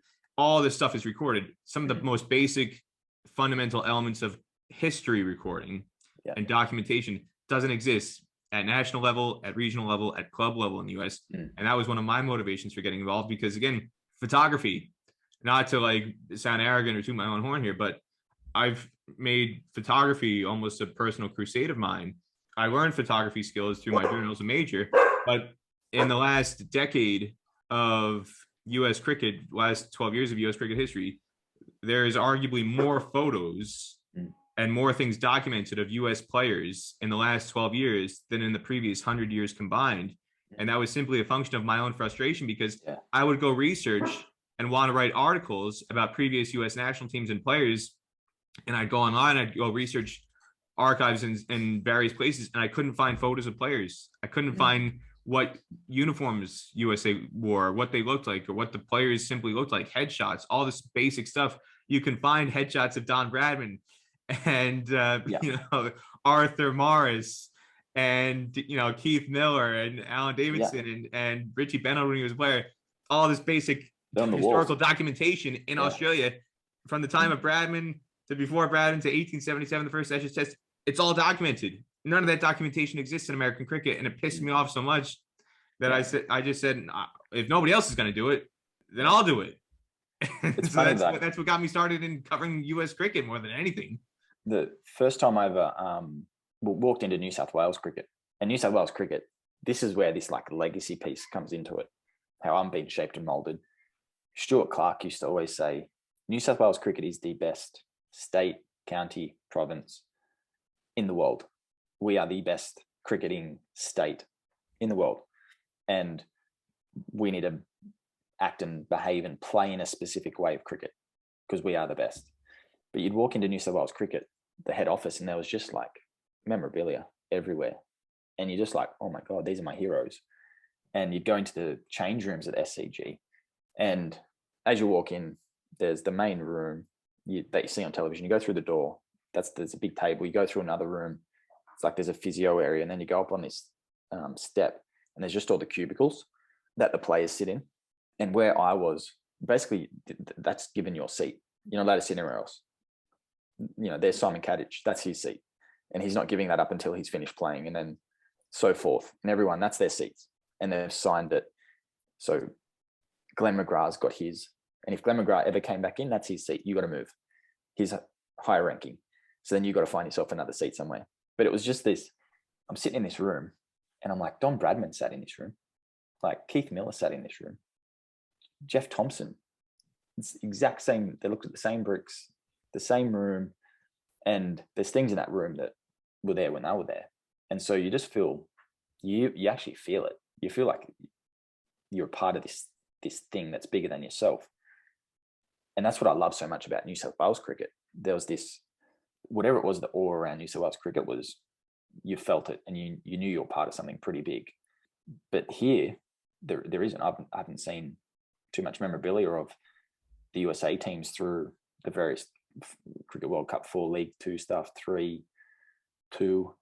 You know, there isn't. And I guess until the day we actually get a head office somewhere or a training facility but it'd be still, you need the players to feel that they are a part of something bigger than themselves. And, you know, it's the USA. Like you speak to most, cricket in the US isn't typical of most other USA sports. Most typical USA sports, like you've made it. You're playing for the USA. Cricket in the US, at times I don't feel has that same, oh my God, I'm representing the United States of America. I'm not sure if that same legacy piece exists, but to create that, like there needs to be this thing as a junior. There needs to be this pathway of, I'm transitioning into something that's like this USA cricket national team, and you know, hopefully in some point in time we're a full member, you know, we're playing the World Cup, the Olympics, and then there's this pathway that is established, and the kids feel that there's something bigger than themselves. Just not, I keep saying this, like I played cricket on a hard wicket here in Dallas against a 50-year-old. I find that really hard to wrap my head around. But like I feel it is, like I'm very optimistic and positive about it all, like where it's going. I think people just need to be willing to change how they see and view cricket, need to be a bit, you know, adapt, be flexible with, you know, for the greater good of the game, and to grow it and develop it, and just not, oh, I'm happy with my piece of plot here and I'm just going to do this and I don't care about anything else. It's got to be a bit bigger than that if this game really needs to grow and be prosperous in the country. We talked about the impact that grade cricket has had on your career, and you talked about, again, leading New South Wales in that 2008-2009 season, and that led into you going to the Champions League and getting the attention of Kings 11 Punjab and going to the IPL. You never got to take the field in the IPL, but you were part of the squad. Besides meeting your future wife, what was the most memorable part of your experiences? Well, funny thing, I'd actually didn't go in the auction. I'd finished that season, had a good year, and I was like, I'm not going to get picked up in the IPL. Like no one knows me. I haven't done a whole lot. And my manager at the time, the guy who took me under his wing, was Neil Maxwell, who's Brett Lee's manager at the time. And anyway, I got a call one day and he just rang me up and said, hey, Bert, just had Kings 11 ring me up and they want you. Are you keen? I'm like, absolutely. Why are they ringing you about me? Like I didn't put my name into the auction. And so that's how that happened, and ended up, got picked for Kings 11. That was in South Africa for that year. So I think there was some terrorist threats in India. There was an election on or something. And so it was moved to South Africa, and it was awesome. It was really good. We were based in Port Elizabeth for our training camp. And then, you know, we just moved around the whole country. But the thing what really stuck in my mind was the playing group that I was a part of. So my idol growing up was Brett Lee. So there was Brett Lee, Simon Kadich, Sangakkara, Mahela Jayawardene, Ravi Bopara, Yuvraj Singh, Sri Sant, Sunny Sahel was there as well, Piyush Chawla. So it was just amazing. Same thing as New South Wales. You go to training and you're just looking around like, this is awesome. What am I doing here? So what I got out of it most was just being around Brett Lee a lot and just picking his ear. I'd talk to him all the time about bowling, you know, mindsets, tactics. My goal was I wanted to be the fastest bowler. Like I wanted to bowl 160. That was my dream. So I was like, I want to do it. And we'd talk bowling and actions and run-ups, and So I got a lot out of that, just that whole experience and seeing him just go about business. So that was great for me, just as a young fast bowler at the time. India was unique, and I loved. It's amazing. It's an amazing experience. Like you would have been to India, I'm sure. It's nothing like Australia and the US. So it's humbling. It's a humbling experience, and just to see the population love you so much. Like in Australia, everyone's happy to tell you that you're a dickhead and how crap you are. Where in India, everyone, they love you. Well, it's not just that. I just culturally, I found this fascinating on my visit to India. The last time I would have been there would have been January 2014. And just again, seeing how the average person treats a cricketer and the obsession and the desire to like get up close and just literally, just get up and touch and be in their presence. When I was in Australia in 2005, I was in Melbourne during Melbourne Cup week. I forget if I had a week off from school or I just decided, no, I'm taking a week off from school because it's the Melbourne Cup and this might be the only opportunity I'm ever here. So I'm going. And so I decided I'm going for the entire week, Melbourne Cup week. And I went to Melbourne, and this was also, the West Indies was touring Australia that year. It was 2005. So it was West Indies and South Africa toured. Those were the two touring teams. And they also had that World 11 just after Australia lost the Ashes. So they had the 3 one-days in Melbourne and the 6-day super test in Sydney, which only went 4 days. But anyway, they had just finished the first test. I think it was either just before or just after the first test in Brisbane, I want to say. There was a group of cricketers. I was in Crown Casino one night, coming back from the racetrack, and I was at a blackjack table and just like cruising through Crown Casino on the casino floor. There was Adam Gilchrist, and like it looked like a chunk of would have been Western Australia teammates. They didn't look like other Australia players, or else I would have recognized them. And it didn't make sense why the Australian team would have been there because, again, I think the test was just finished. So Gilly was there on a free night, like either just after the test ended, I'm assuming. And it looked like it was with a bunch of WA guys. And again, Crown Casino, popular place. You're on the casino floor. Like Gilly's a recognizable guy at this point in history. And everybody left him alone. Yeah. Like we all saw him. Everybody knew who Gilly was, and the other guys who were there with him. And he's, they're going up to a bar for a few minutes to get a drink, and then they're gonna get the drinks and go wander on somewhere else on the casino floor. But it was just like the casino dealer at the blackjack table was like turns to his dealer at the next table and was like, "Hey, you see Gilly?" "Yeah, mate." Yeah. And then we all looked. We saw Gilly, and nobody harassed him. Nobody was like, "Oh my god!" This is before the era of selfies. Again, it's 2005, so it was like nobody's gonna run up to him with a mobile phone for his selfie and all that nonsense. But nobody was harassing him for autographs. Nobody was harassing him like, "Oh, it's Gilly. I'm gonna buy Gilly a drink, or I'm gonna give Gilly $1,000 in chips to have him come to my blackjack table or roulette table, and I want Gilly to stand next to me and play roulette with." Nobody did it. They just left him alone. So, that's wonderful. Free to go about his business. And so just culturally, I just thought that was it was nice. Yeah, you said it was kind of cool and refreshing.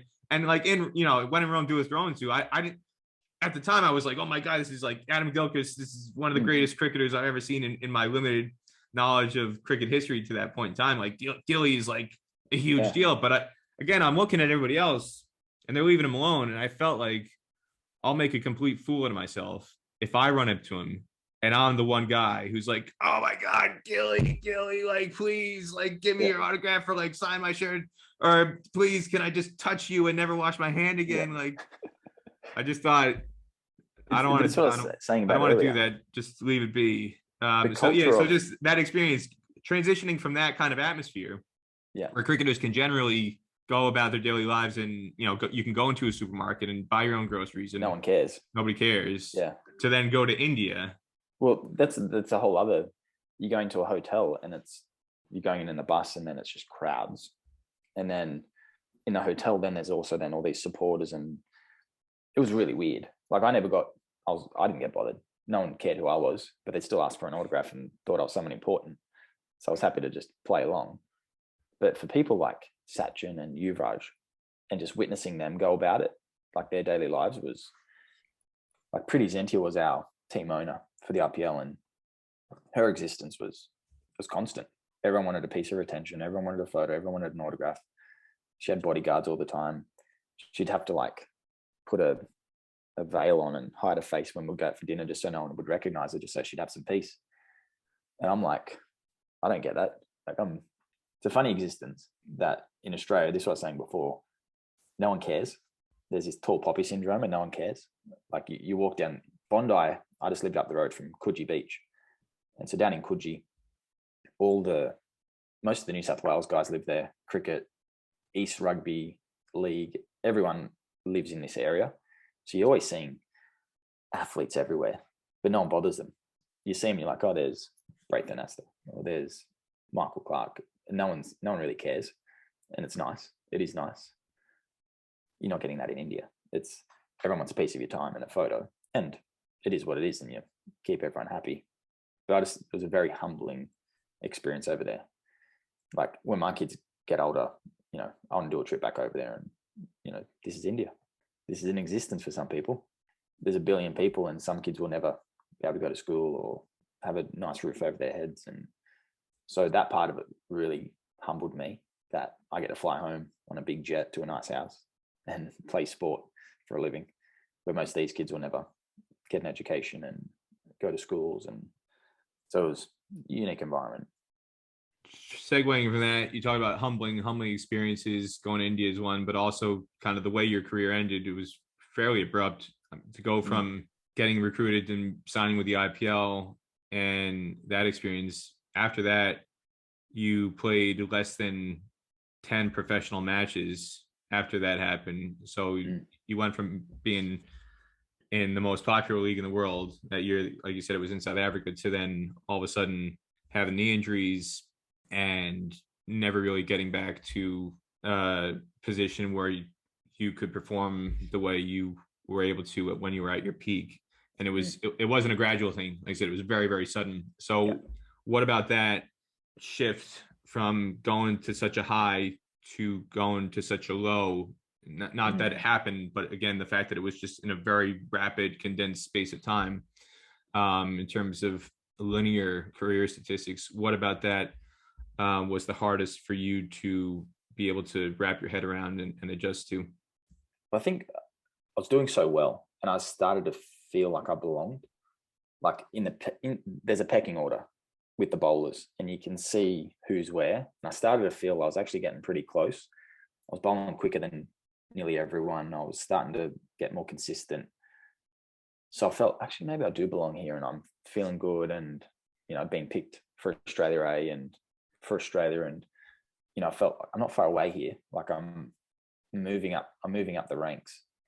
But then literally it was in that period I had a bulging disc, but it was nothing serious. It was just a workload issue. I'd had this huge season, bowled more than I'd ever had. My loads were high, and then went to India. I went to the IPL trying to bowl quick every session to impress, to play. And that's what brought on that injury. I didn't really have an off season, and then built up for the Australia A series. In that time, they tried to modify my action. That's where the root of the issue started, was when they tried to change my action. So in that period between the IPL and Australia A, they modified my action. When you say they, who's they?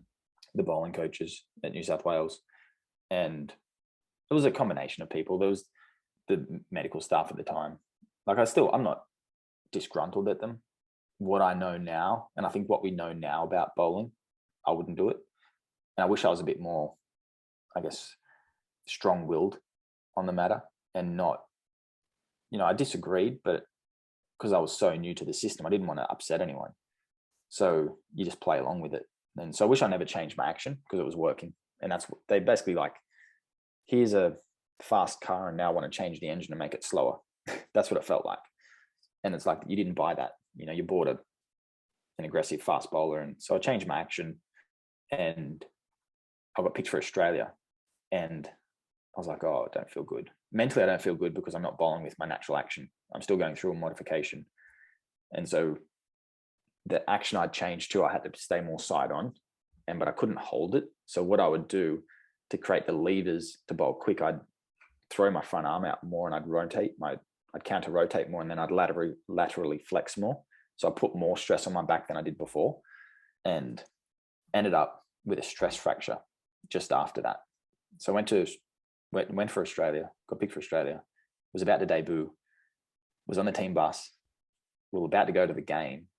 So I was given a heads up, Bert, you're playing, like, get yourself ready. We're on the bus. Team manager walks on and says, guys, the game's called off. It's too wet. The ground's done. Didn't play. That was the last game of the series. Flew back to Australia and played in a Rugby Cup game. This would have been against who? India. And it was in Mumbai at the stadium that was just built. So it was Tendulkar's hometown. It was already sold out. And I was debuting and I'm like, how good's this? This is awesome. Didn't play. Didn't debut. Go back to Australia, play in a Rugby Cup game, and ended up with a stress fracture in my back. That was in November. So I ended up missing the whole season. The whole year's gone. Modify my action again. Still keep going through these action modifications.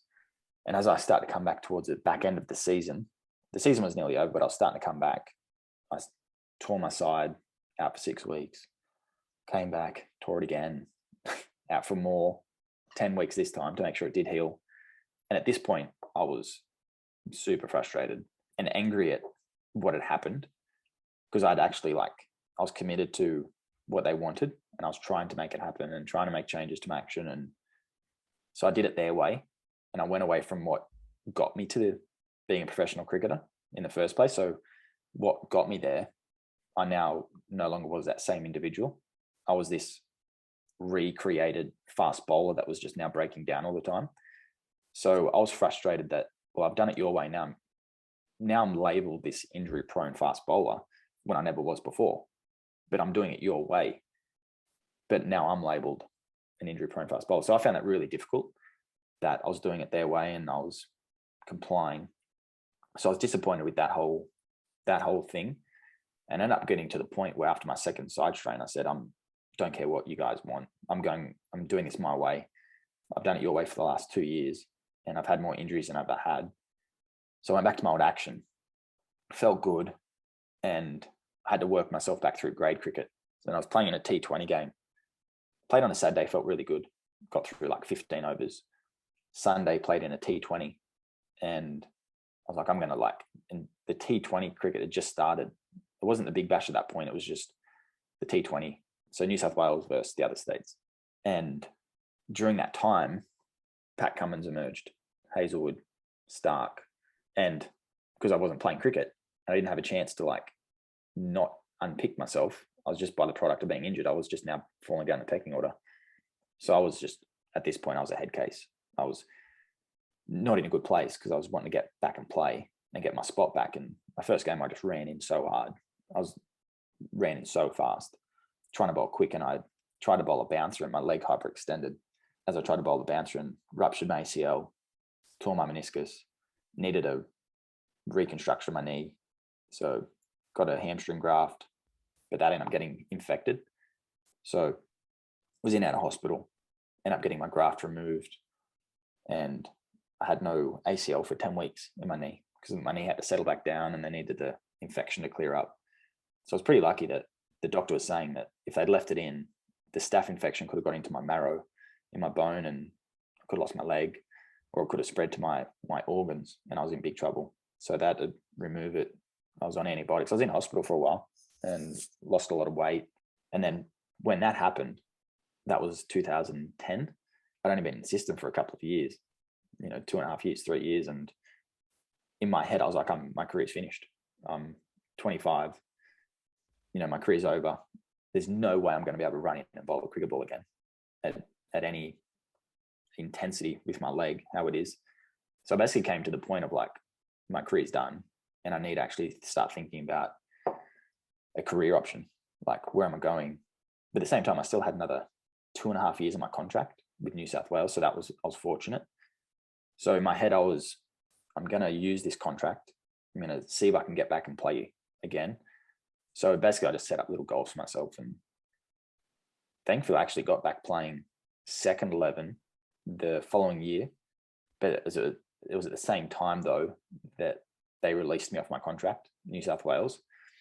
And they didn't want me to go anywhere. They said, we still want you to be part of the system. We just want to see you get your match fitness back and your body back so you can play again. But we need to see you actually fit again. And I didn't take that very well coming off contract, because I did everything what they wanted in the first place for the last however many years, and ended up breaking my body because of it. So I was like, well, that's not really fair. I've done it your way. Now I'm lost my job. So I was like, I want a new start. I need a new environment. I was unhappy with what took place. So I moved to Western Australia, and they didn't ask me. I left. I moved over there. I emailed my contact over and said, I'm coming over. All I ask is that, can I just come and netball at Western Australian practice? I'll move there. I got myself a job as a personal trainer at a gym, played local cricket, and that's how that all started. So I moved to Western Australia. I was super motivated. I was super determined, and did really well that year. The club I played at was Midland Guildford. I was the club cricketer I got the Club Cricketer of the Year award for the club. So did really well, took a heap of wickets, got picked into the Sheffield Shield team. And it was at the same time Justin Langer came in as coach. So he just come back from Australia as batting coach, took over the job as Western Australian coach as I just moved over there. And there was a big transition. He like changed the whole environment over there, which was really good. So ended up played a couple of Shield games, got upgraded to a contract, got another 1-year contract. And then that next year I played in a warm-up game against England.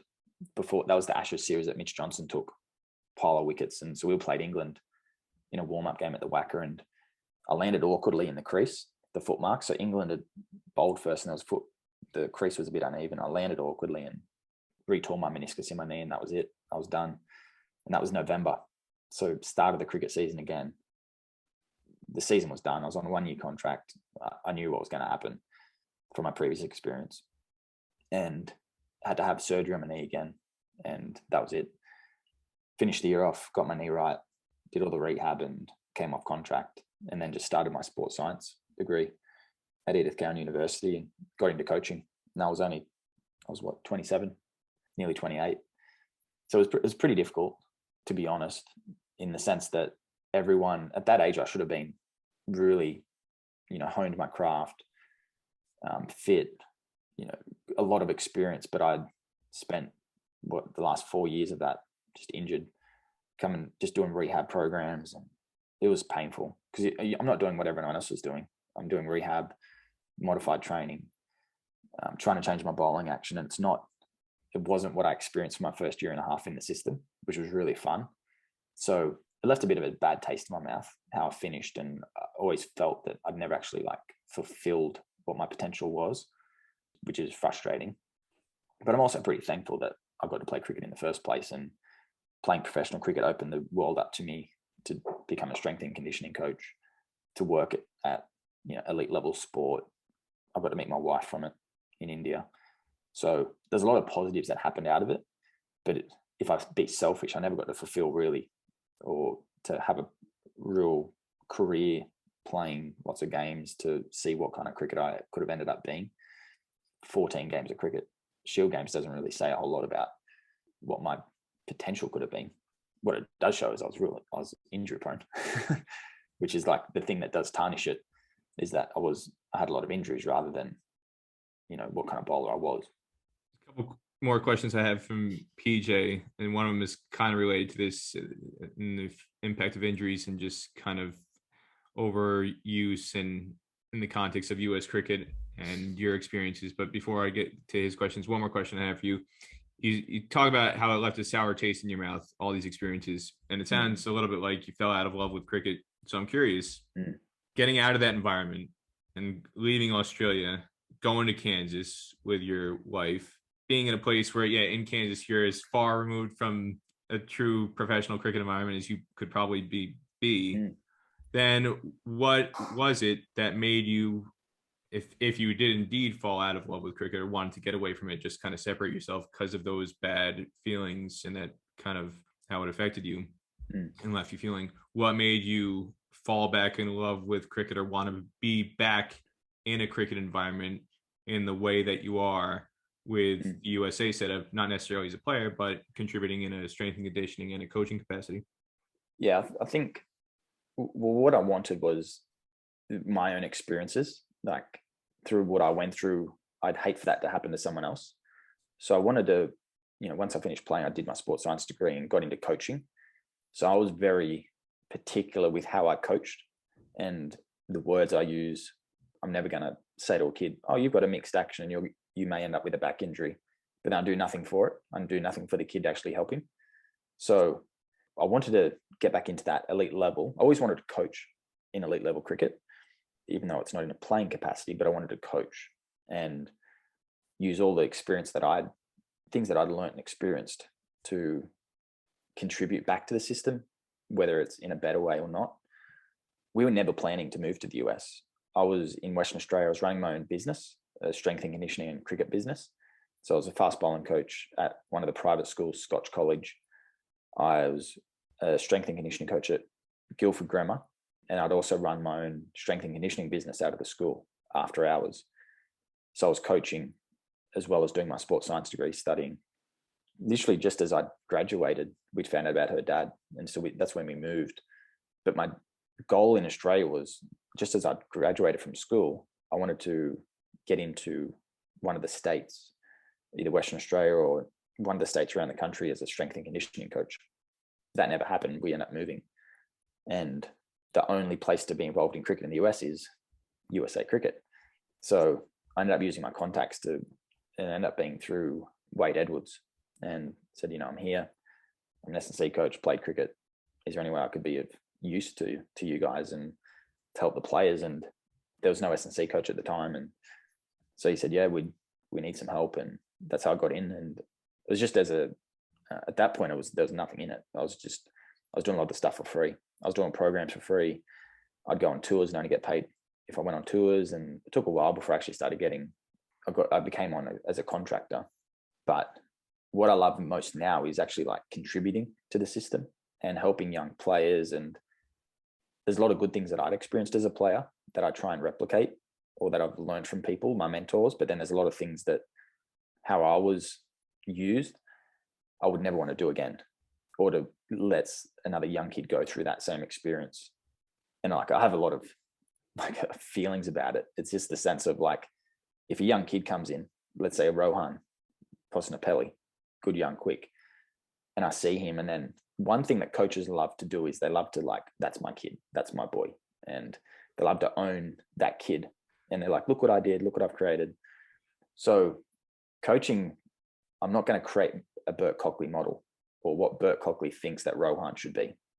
That's what I don't like in coaching, that Rohan's his own natural individual and he's got his own natural bowling action and characteristics, and that's him. And you just tweak and modify and do whatever you got to do, but you're not going to recreate a fast bowler, which is what I went through and ended up going back to my old action. After all that, my biggest frustration, I went back to my old action and never had another injury. So I went through this experiment for 3.5 years that derailed my career when I didn't need to. Question from PJ, we touched a little bit on this before as well, in terms of overplaying of cricket and how it can potentially lead to burnout and the lack of exposure to other stuff. But PJ's question, USA is a 365-day-a-year cricket climate. You can always play. If you can't play in the northern states, you can play in Texas or Florida or California. Due to this, many of the guys in the USA setup play a huge amount of matches. National team games, warm-up games, club matches, minor league cricket, and hosts of private T20 tournaments like the US Open or other events, Houston Open. I'm pretty sure some of our players play more T20 matches than anywhere else in the world. As a strength and conditioning coach, how do you think this affects some of our younger and older players across different skill sets? And would you like to see a fixed off season or 2 months where there are no competitive matches and no private tournaments? Yes. I just don't think we have that ability yet. We can suggest things to the players and suggest, we advise you take this many months off, but until it's like a formalized program, and there is a program, but when guys are properly under our control and you dictate when they can and can't do things, and we're not quite there yet. So guys can do whatever they want 12 months of the year. And, so at this point, it's just a matter of we just need to suggest things, give them the education and resources around why they shouldn't be playing everything, why they need more time off or have some downtime. And then we got to work through it that way. But at this point in time, like, there is a little bit of an off season, but then it's not a full off season as you'd expect it to be. And then there's no real pre-season either. So it's not like Australia. This is what I'm shaped and molded by that system. We don't have that here. So people can be playing 12 months of the year. But as I said, we just make suggestions. Please do this. Otherwise, in 4 months' time, in the peak of a congested schedule, you're going to be flat, fatigued, injuries, and we don't have like huge stocks of cricketers or fast bowlers in particular to pick from. So if they follow along with that, and we're good. If not, worst case scenario, if we had like four bowlers breakdown, we don't have like huge stocks that could just come up the ranks like that in the USA. So we haven't had that situation yet, but it's something that I always think about is like, we got to mitigate any possibility of like a big cluster of our bowlers breaking down. Thankfully, we haven't had that, but that's what I think about as an S&C coach, is like mitigating any type of long-term injuries without quicks. Then one final question from PJ Goodalls. You came so close to playing for Australia. Talked about it. You were on the team bus and you were going to get to take the field in Mumbai, and then didn't happen. It never happened after that. It's as close as you came. Now that you're in the US, and for people who don't know, you are now a US citizen. So you are eligible to play for USA. Congratulations on becoming an American, Burt. Do you have any dreams of playing international cricket for USA? I did. I still do. I made myself eligible last year, but I never heard anything back. So after minor league, I was like, I'm keen. You were taking wickets for the Irving Mustangs, but I guess this highlights how good the fast bowling stocks are with Rusty Tron and Ali Khan and Sarvanish Vulgar. You were not selected. You were deemed surplus. And that's I don't mind. But I was really motivated in the sense that trying to, like, it's this what I came back from before, just having mentors and leaders and experience. And I thought I could have something to offer. And I wasn't in a position where I was a full-time S&C coach. So it's a flexible environment in that I'm an S&C coach, but I'm not full-time. So I could, in this unique environment, do two things. And I was like, I'm ready. Hey, in the U.S. cricket sphere, you're killing two birds with one stone. They don't have to pay for an extra S&C coach on tour if they're picking a player who also serves that role. I know, but nothing ever happened from it. I said I was keen. I'm open.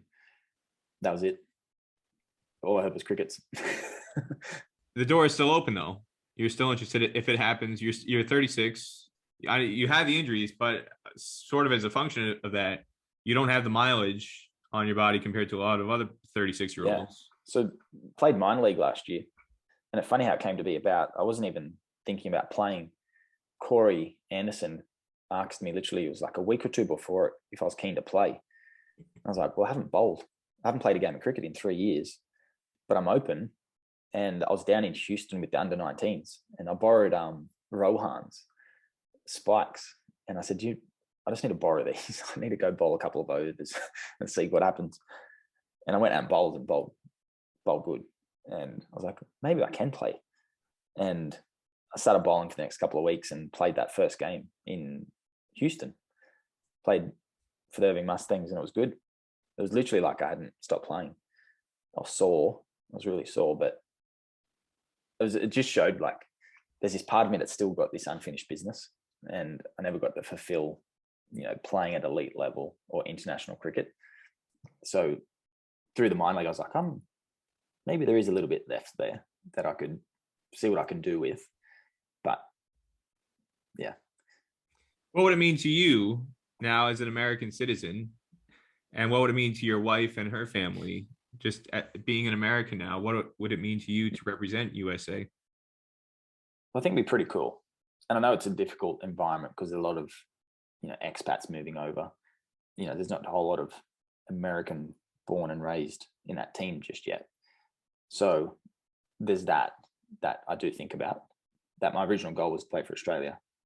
But I see it as something like, I live here now, I'm a citizen, I'm a part of the system, contributing to the team, I think, and being a part of something I always come back to this being part of something bigger than myself, and the idea of getting to a World Cup, contributing a part of that machine would be really exciting. And like, I was super motivated post minor league last year. I was like, yep, I'm keen, but I'm not unhappy that nothing ever happened.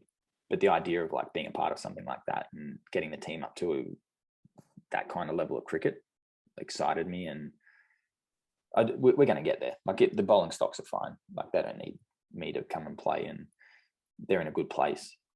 I just think long term for this team, it's going to be really exciting with everything coming up. And yeah, I'm excited by the future for them. Well, never say never. We'll Still see. can happen, Bert. Especially the World Cup in Australia. You never know. Favorite 11 time with Burt Cockley. 11 questions, cricket and non-cricket. You ready to rock and roll, Bert? Let's do it. Your favorite roommate on any cricket tour? Steve Smith. And why Steve Smith? He just offers a lot. He offers a lot. Your favorite way to spend a 14-hour flight to or from Australia? Binge watch movies. Your favorite Australian sports moment in your lifetime? The Newcastle Knights winning the 97 grand final. Underdogs. Your favorite cricket ground experience that you've had as a player or as a fan? I always say the SCG,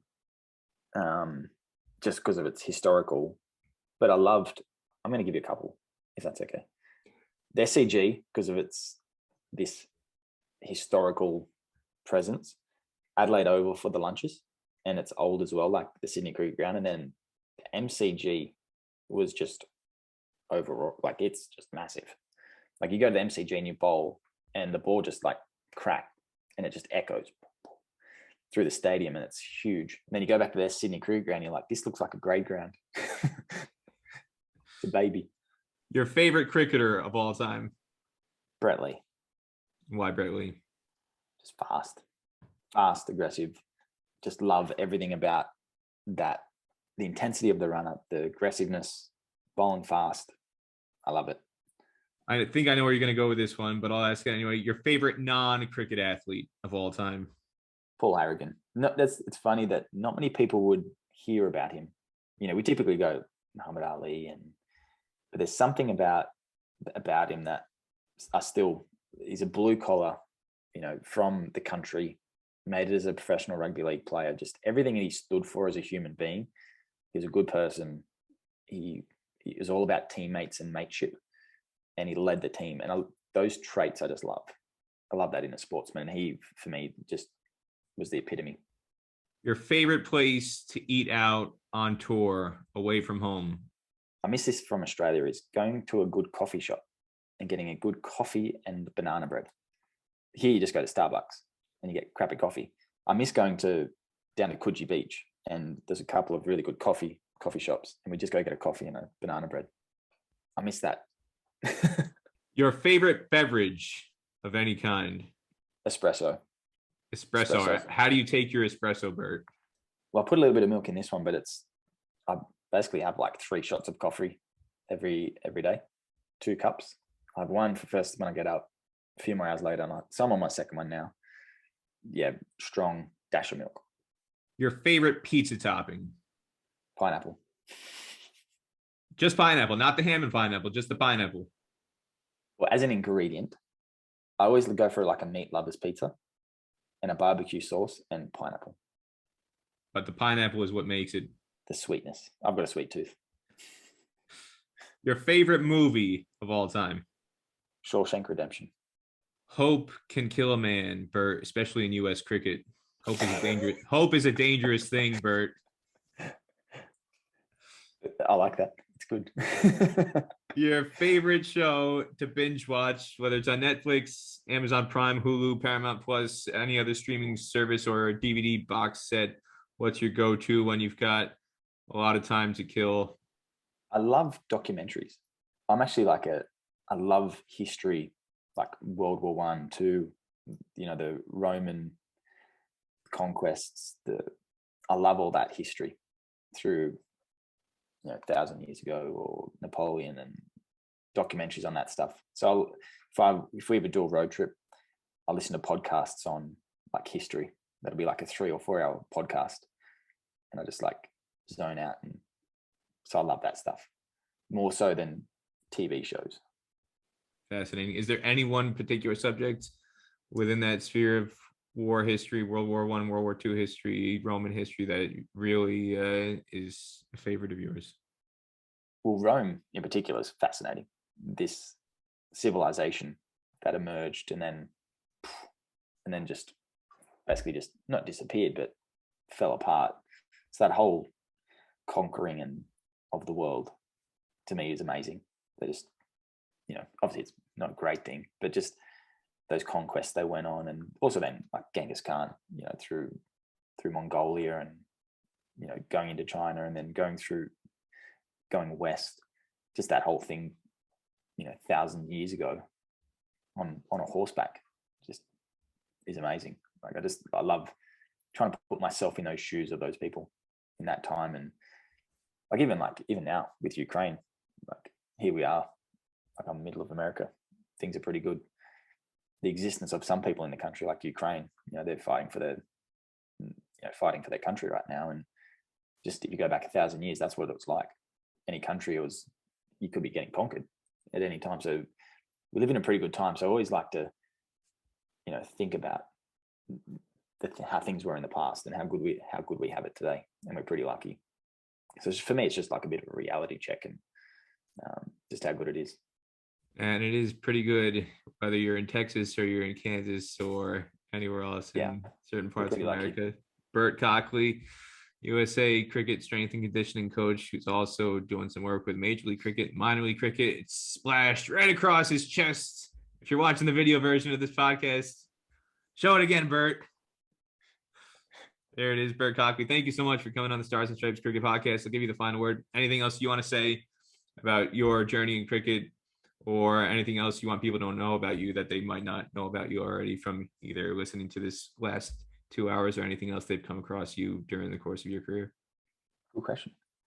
I just think I see the position I'm in is very fortunate, and it came through just pure luck, moving to the US and being involved with USA Cricket with strength and conditioning. And now I'm branching out as well and helping out Major League Cricket with all their athletes. And I'm just in a fortunate position that in Australia, the S&C sports science medicine has been going on for decades. I'm essentially the first one on the ground trying to create all this stuff with USA and Major League. So that excites me. So even though I'm not playing, like the idea of trying to create a system here in the US really excites me. And we have the ability to have a system that's on par with one day like the NBA or the NFL, and to be in a position that has that responsibility to help shape and mold things, it really excites me. And I just hope that, my own personal experiences in life and education can help set that stuff up and give the athletes, what they need to play cricket at a high level, to support them with all their training needs, and just be a good resource for them. And then hopefully in one point in time, I'd love for it where we have a USA Cricket head office with a high performance center, and where we have the gym, and just like what I grew up with in Australia. So right now we're obviously not there yet, but I dream of a day where we've got through, this period of time, and we're in a good place where we're, fully fledged professional organization, full member, and we're competing with the likes of Australia, India, England. And it's just not, in Australia, we'd go to America for a holiday, not for cricket. So I'd love for it to be like, oh, we're going to America for the cricket summer, but it'd be cool to look back and be like, I was a part of that early stages. It was very rocky, but we made it. We set up a good system, and we're competing with everyone else in the world. So that's what I'm excited about. Oh, indeed, and definitely don't sell yourself short, Burt. You're doing pioneering work. Honest to God, the fact that you said it when you started to get involved, it was voluntary. There was nobody who was doing the things that you do. Just wasn't something that existed. It wasn't something that was really considered or thought of or deemed necessary. And now, after a couple of years, you're an integral part of the U.S. cricket national team structure. And as you said, branching out into Major League Cricket as well and playing a pivotal role in setting the foundation for generations to come. I hear it regularly from the teenagers who are part of the U.S. Under-19 setup that they're so grateful to have you as somebody to be able to get advice from, and not specifically the bowling contributions and the advice that you give them in terms of a mentor in that specific capacity, but a lot of the strength and conditioning and nutrition and other fitness aspects that they've just never been exposed to before. This is truly the first generation of USA Under-19 players that's getting genuine strength and conditioning advice and guidance. And you could say the same thing about the women's team and the men's teams too, but the fact that the teenagers who are coming up going forward now, hopefully you'll be a part of that process for the long haul. And it's something that I've had other guests come on who have been pioneers in their own regard, and they hope that they're inspirations for other people to come after them, whether it's umpires or players or coaches. And hopefully, Burt, in 5 years, 10 years time, we'll be interviewing who say the inspiration for them to become a strength and conditioning coach on the U.S. cricket team was Burt Cockley. So you're making an impact, Burt. I have no doubt about it. I've heard it firsthand, and hopefully you continue to be a major part of the U.S. cricket ecosystem for many, many years to come. Yeah, I agree. I hope so. There you go, Burt Cockley, everybody. Thanks again, Burt, for coming on. No worries. Thanks for having me. It was fun. Thanks again to Burt Cockley for coming on the podcast. And again, keep an eye out for Burt in season 2 of Minor League Cricket, the T20 franchise competition that's organized by ACE and Major League Cricket. Starts on Saturday, June 25th, and runs for the next 2 months through the end of August. And Burt, again, will be a member of the Dallas Mustangs squad, which is captained by Corey Anderson, who Burt mentioned as the guy who basically roped him back in to playing cricket in the U.S., aside from his strength and conditioning duties. So, former New Zealander and former New South Wales player teaming up together on the Dallas Mustangs, in addition to a whole lot of other talented players who are developed and coached by those guys locally, including Ali Sheikh, who was a former USA Under-19 player and was included in USA's squad for the series against Ireland in December. He didn't get to make his debut, but he got a senior team call. But there's an awful lot of talent in the Dallas-Fort Worth area, all part of the Dallas Mustangs. Again, now the Dallas Mustangs. They were the Irving Mustangs in the first season, but now the Dallas Mustangs going forward. So you can follow them in their journey throughout the summer on minorleaguecricket.com. I want to remind everybody, again, you can subscribe to the podcast on Patreon like Jason Gaddies and James Hayward and Daniel Beswick have done, and a whole lot of other people have done it, and I appreciate everybody's support who has become a Patreon subscriber, a patriot, I like to call them. And you can do that by going to patreon.com today. Everybody who contributes becomes a subscriber on the Stars and Stripes Cricket Podcast through Patreon. Helps make every episode possible. And I also want to remind everybody that you can subscribe to get the latest episodes on the podcast on the video version by going to youtube.com and subscribing to the Stars and Stripes Cricket Podcast page on YouTube, or the audio version on Spotify, Apple Podcasts, Google Podcasts, Anchor FM, and a whole lot of other of the usual podcasting platforms. That's it for this episode. I'm Peter Della Penna, reminding everybody, God bless America, and God bless American cricket.